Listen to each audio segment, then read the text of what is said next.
नमस्कार किसान भाइयों। स्वागत है आप सभी का विश्वास फार्म की यूट्यूब चैनल पर।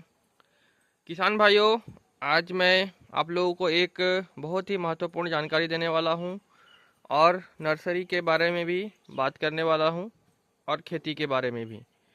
तो किसान भाइयों, यहां पे देख सकते हैं हमारे बैगन के जो रूट स्टॉक है वो लगभग रेडी हो गए हैं ग्राफ्टिंग के लायक। ये 12 अगस्त को हम लोगों ने इसमें नर्सरी डाली थी और आज हो गया है 9 सितंबर। तो करीब ये हो गए हैं लगभग 30 दिन के पौधे होने वाले हैं। और ये जो है VNR 212 के पौधे हैं। इसको देख सकते हैं हम लोगों ने डाला हुआ है 15 से 20 अगस्त को, यानी कि ये भी 22 से 25 दिन का भी हो गया है और ये ग्राफ्ट करने के लायक भी हो गया है। 2 mm का मोटाई इसमें आ गया है। तो ये जो है सारे पौधे ऑर्डर्स के पौधे हैं। 60 डेज पहले ऑर्डर देंगे तभी आपके लिए प्रॉपर तरीके से अच्छे हेल्दी पौधे हम बना पाएंगे, और हड़बड़ी में थोड़े से पौधे कमज़ोर रह जाते हैं। 60 टू 70 डेज हमें टाइम चाहिए। अब आगे क्या है, आगे देख सकते हैं ये टोमेटो है सिजेंटा साहो। आप जर्मिनेशन वगैरह सारा चीज़ देख सकते हैं, कैसे जर्मिनेशन करानी है, बेसल डोज में क्या देना है, कोकोपीट में क्या मिलाना है, सारा चीज़ तो पहले भी मैं वीडियो बना के बता चुका हूँ। तो उन चीज़ों को अभी फिर से नहीं बता रहा हूँ। वीडियो का लिंक दे रहा हूँ, उसमें आप जा कर के उसको अच्छे से देख लीजिएगा। और नई चीज़ हमने यहाँ पे करी है, बेड बनाया है। बेड बनाना बहुत ज़्यादा ज़रूरी होता है। क्या है कि अगर ज़मीन पे रहती है ट्रे तो नीचे में एक्स्ट्रा मॉइस्चर होने से पौधे के गलने की संभावना बढ़ती है, ग्रोथ भी अफेक्टेड होता है।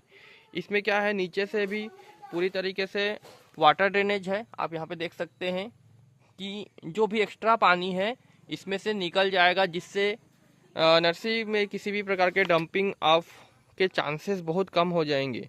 ठीक है, एक्स्ट्रा पानी से ही डंपिंग ऑफ होता है। और जब प्रॉपर इसमें मॉइस्चर रहेगा तो इसमें पौधे का ग्रोथ भी बहुत अच्छा होगा। आप वहाँ पे देख सकते हैं पौधे का ग्रोथ अच्छा होता है, साथ में हमें टाइम टू टाइम फर्टिलाइजर चलाना पड़ता है। ये VNR 212 के पौधे हैं, देख सकते हैं 1 सितंबर को ये नर्सरी डाली गई है और आज 9 सितंबर, सिर्फ 9 दिन के पौधे आप देखो। तो करीबन ये 4 से 5 दिन में जर्मिनेशन आ जाता है। और फिर यहाँ पे आने के बाद ये देखिए आप 9 दिन का पौधा इसमें देखे लीफ निकलना स्टार्ट हो रहा है, ये देख सकते हैं। तो जब पहले नर्सरी डालते हैं उसके बाद में हम अपना ट्रेडिशनल तरीके से ही करते हैं। देख सकते हैं नर्सरी डालने के बाद में हम धान का पैरा को यूज़ करते हैं और पैरा के नीचे इस तरीके से कपड़ा डाल देते हैं ताकि जो किसी भी प्रकार के टुकड़े इस नर्सरी के ऊपर में ना आ पाएँ। तो ये सारा मेथड है, पहले भी शेयर कर चुके हैं। तो ये हो गया।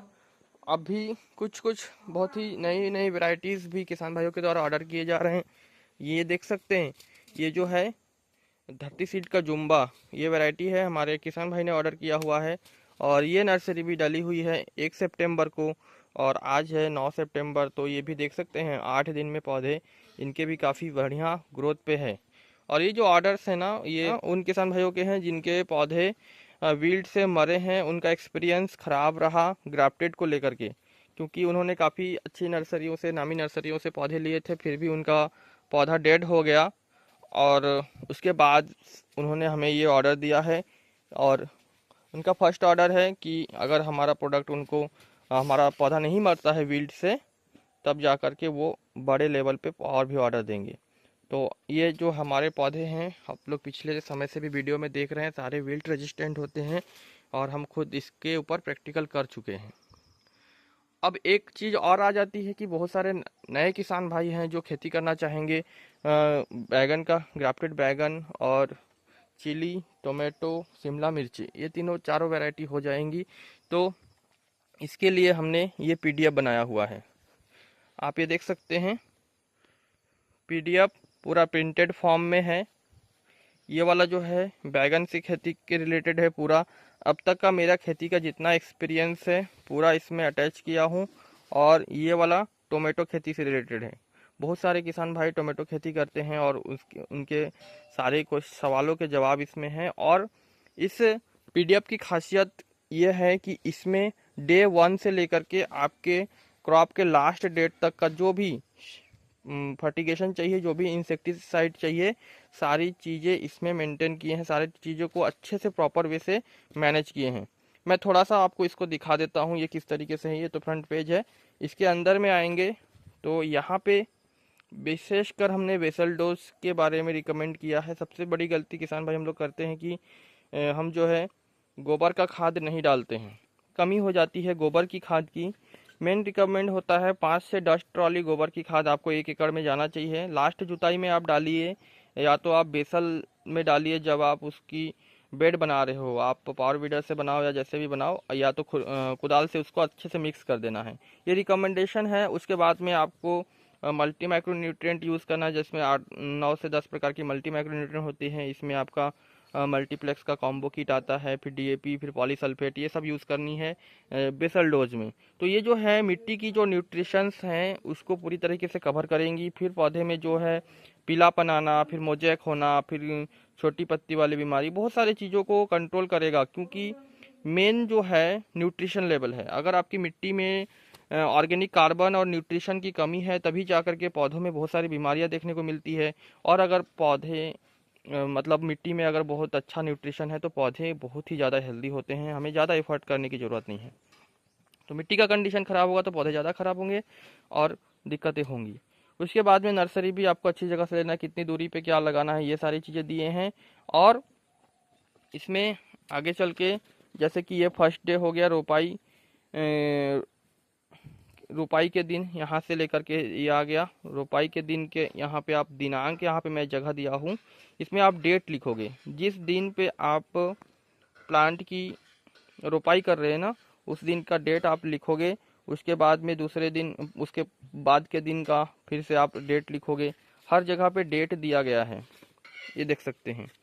रोपाई से 10 दिनों के बाद में आपको क्या करना है, तो गेपिंग भरनी है। जो पौधा मरता है किसी कारण से तो वो लिखना है 10 दिन, तो ये डेट यहाँ पे लिखा जाएगा। फिर रस चूसक कीटों को कंट्रोल करने के लिए जो सबसे फेमस जो आपका इंसेक्टिसाइड है, जैसे कि सेफिना हो गया, फिर ये आपका ये जो पायरिफ्लॉक्सीफेन एंड डाइफेनोथ्रिन का जो कॉम्बिनेशन हो गया। उसके बाद में ये सिस्टेमिक जो छोटे पौधों के लिए ज़्यादा अच्छा रहता है, ये आपका बेनिविया, इसका यूज़ करना है। तो ये सारी चीज़ों का प्रॉपर यहाँ से गाइड दिया गया है, कितना क्या मात्रा में लेना है। फिर 11 से 15 दिन के बाद में क्या करनी है, फंगिसाइड कौन सी चलानी है, दिन यहाँ पे पहले से आपको इस पीडीएफ को प्रिंट निकाल लेना है, या तो हम यहाँ से प्रिंट करके भेजेंगे आप लोगों को, या तो जो किसान भाई ये पौधा ले रहे हैं उनको तो मिल ही जाएगा, उनको साथ में ही मैं ये पूरा कलर प्रिंट फॉर्म में दूंगा ताकि उनको कोई कन्फ्यूजन ना रहे। तो हर दूसरे दिन, हर दिन का यहाँ पे शेड्यूल दिया हुआ है, ये आप देख सकते हैं। कौन सा न्यूट्रिशन कब लगेगा, जो चीज़ें नहीं जानते उनके लिए फ़ोटो दे दिया हूँ, और जो जानते हैं एनपीके जैसे कि 05234 और 1919 एनपीके 2424, तो ये सब चीज़ें नॉर्मल चीज़ें तो इनका फ़ोटो नहीं दिया गया है। जो स्पेशल चीज़ें हैं उनका फ़ोटो यहाँ पे दे दिया गया है। तो टोटल एक बुक फॉर्मेट में हमने इसको बना दिया है, और हर हर लाइन के सामने आपको डेट फिल करने के लिए दिया रहा है कि आप इसमें अपना डेट फिल करो, तो समय से पहले आपको पता चलेगा कि आपके पौधे को कौन सी न्यूट्रिशन चाहिए और आपके स्टॉक में है या नहीं। आप उसको हफ्ते भर पहले, 10 दिन 15 दिन पहले अपने दुकानों से ला सकते हैं, या तो ऑनलाइन या हमसे ऑर्डर करके स्टॉक में रख सकते हैं।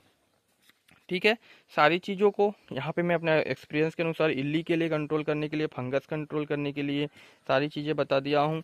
और टोमेटो की खेती मैंने देखा कि काफ़ी ज़्यादा टेक्निकल है, इसमें बहुत ज़्यादा आपको चीज़ों का सावधानी रखनी पड़ेगी, और समय समय पे करेंगे, है ना। जैसे कि ये अच्छी अच्छी कंपनी की दवाइयाँ का यूज़ करना है, जैसे कि ये आपका बीएसएफ का कैब्रियो टॉप हो गया।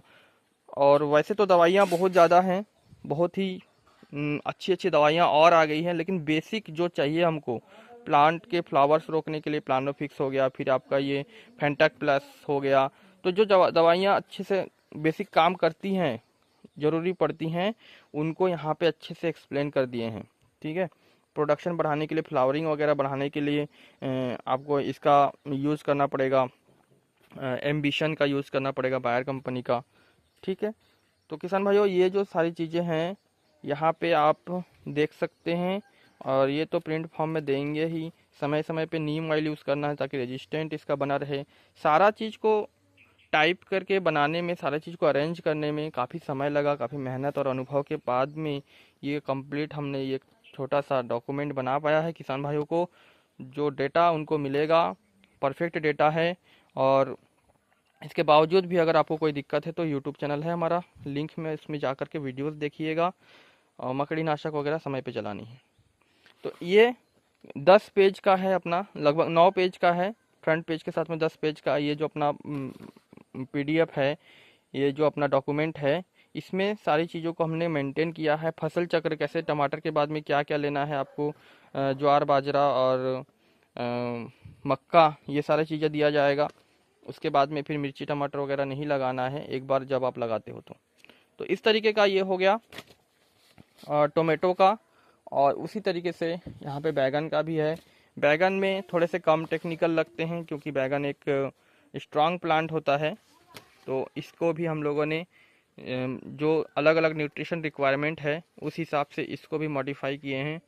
कुछ बेसिक चीज़ें हैं और कुछ जो है चीज़ें अलग से हैं। लगभग 40% चीज़ें अलग हैं टोमेटो से बैगन में। ठीक है, तो इसको भी इसी तरीके से बनाए हैं। ये हमारा जो है टोटल 7 पेजेस में ये कंप्लीट हो गया है। ठीक है किसान भाइयों, तो ये है अब तक का मेरा अनुभव। और भी आप लोग अपने हिसाब से जो आपका एक्सपीरियंस है उन चीज़ों का यूज़ कर सकते हैं। बट मुझे जो लगा सबसे ज़्यादा रिकमेंडेड चीज़ों को मैंने यहाँ पे अरेंज किया है। बहुत किसान भाई बोल सकते हैं आपने इस दवाई को अटैच नहीं किया, इसको अटैच नहीं किया, ये भी अच्छा है, ये भी अच्छा है, एक्सपोनस अच्छा है। तो देखिए सारी चीज़ों अगर अटैच करने जाऊँगा तो पीडीएफ काफ़ी लंबी होगी और वो कहीं ना कहीं डबल टिबल हो जाएगा। अपने समझ के अनुसार कौन से टाइम पे कौन से चीज़ों का अटैक होता है वो इसमें मैनेज किया गया है। उसी हिसाब से आप दवाइयाँ ले सकते हो। इसमें रिकमेंड किए हैं चीज़ें को डालेंगे तो मुझे नहीं लगता कि कुछ और आपको चाहिए होगा। और फिर भी अगर कुछ चाहिए तो आप अपने नज़दीकी दुकान या अनुभवी लोगों से बात कर सकते हैं, मुझसे बात कर सकते हैं। ओके, तो ये था किसान भाइयों के लिए एक प्रयास। अब इसको प्रिंट फॉर्म में निकालना ही पड़ेगा क्योंकि आपको डेट फिल करना है। डेट फिल किए बिना आपको पता नहीं चलेगा कि कब क्या करना है। मोबाइल में रहेगा तो कोई काम का है नहीं। तो ये आप प्रिंटेड फॉर्म में हमसे ले सकते हैं या फिर इसका पीडीएफ भी देंगे आप लोगों को। तो पीडीएफ का कुछ ना कुछ मुझे लगता है कुछ अमाउंट रखना चाहिए क्योंकि जो भी चीज़ें फ्री में जाती हैं फिर उसका कोई वैल्यू मेरे को नहीं लगता कि हो पाता है। क्योंकि हम दुकान से भी जो चीज़ें दवाइयाँ हमें डेमो में आती है उसको अगर 20 ml बोला जाता है तो किसान 30 ml 40 ml डाल देता है। क्या लगता है फ्री में आया है तो हम उसको कुछ भी करें। तो चीज़ों को एक वैल्यू चाहिए। तो प्लीज़ आप लोग ये भी कमेंट करके बताइएगा जो ये पीडीएफ्स हैं इनकी क्या हम अमाउंट, क्या कॉस्ट रखें, क्या वैल्यू रखें इसकी, और प्रिंटेड फॉर्म में क्या वैल्यू रखें कि आपके घर तक ये पहुंच जाए बिल्कुल इसी तरीके का कलर प्रिंट में। और जो किसान भाई अपना पौधा यहाँ से ले जा रहे हैं उनको तो ये फ्री ऑफ कॉस्ट प्रिंट निकाल के दिया जाएगा, उनके मोबाइल में भी पीडीएफ दिया जाएगा। तो ये हमारा प्रयास आप लोगों को कैसा लगा ज़रूर कमेंट करके बताइएगा। और भी बहुत कुछ सोच के रखे हैं आप सभी के लिए, किसान भाइयों के लिए। अभी सारा चीज़ जब इम्प्लीमेंट होते जाएगा फिर आप लोगों को सारा अपडेट मैं प्रोवाइड करते जाऊंगा। ठीक है, ये नई चीज़ें देख सकते हैं। ये बेड बनाना कंपलसरी है जो भी किसान भाई नर्सरी बना रहे हैं। और यहाँ पे देख सकते हैं किसान भाइयों कुछ टोमेटो के ग्राफ्टेड प्लांट रेडी हैं। ये पौधे हमारे सुंदरगढ़ के किसान भाई को जाने वाला है, उड़ीसा सुंदरगढ़। वो आ जाएंगे अभी 10-12 तारीख तक। तो ये पौधे उनके लिए रेडी किए हैं और साथ में उनको ये पीडीएफ भी देंगे। तो वो ये पीडीएफ इनको बहुत ज़्यादा हेल्प करेगी। तो इस तरीके से काम चल रहा है। आप लोग ज़रूर बताइएगा और क्या कर सकते हैं और आप लोगों को क्या क्या चीज़ों की रिक्वायरमेंट है जिससे कि मैं और आगे काम कर सकूं। तो किसान भाइयों मिलूँगा मैं और भी अच्छी जानकारियों के साथ में नेक्स्ट वीडियो में। वीडियो को यहाँ तक पूरा देखने के लिए सभी किसान भाइयों का बहुत बहुत धन्यवाद।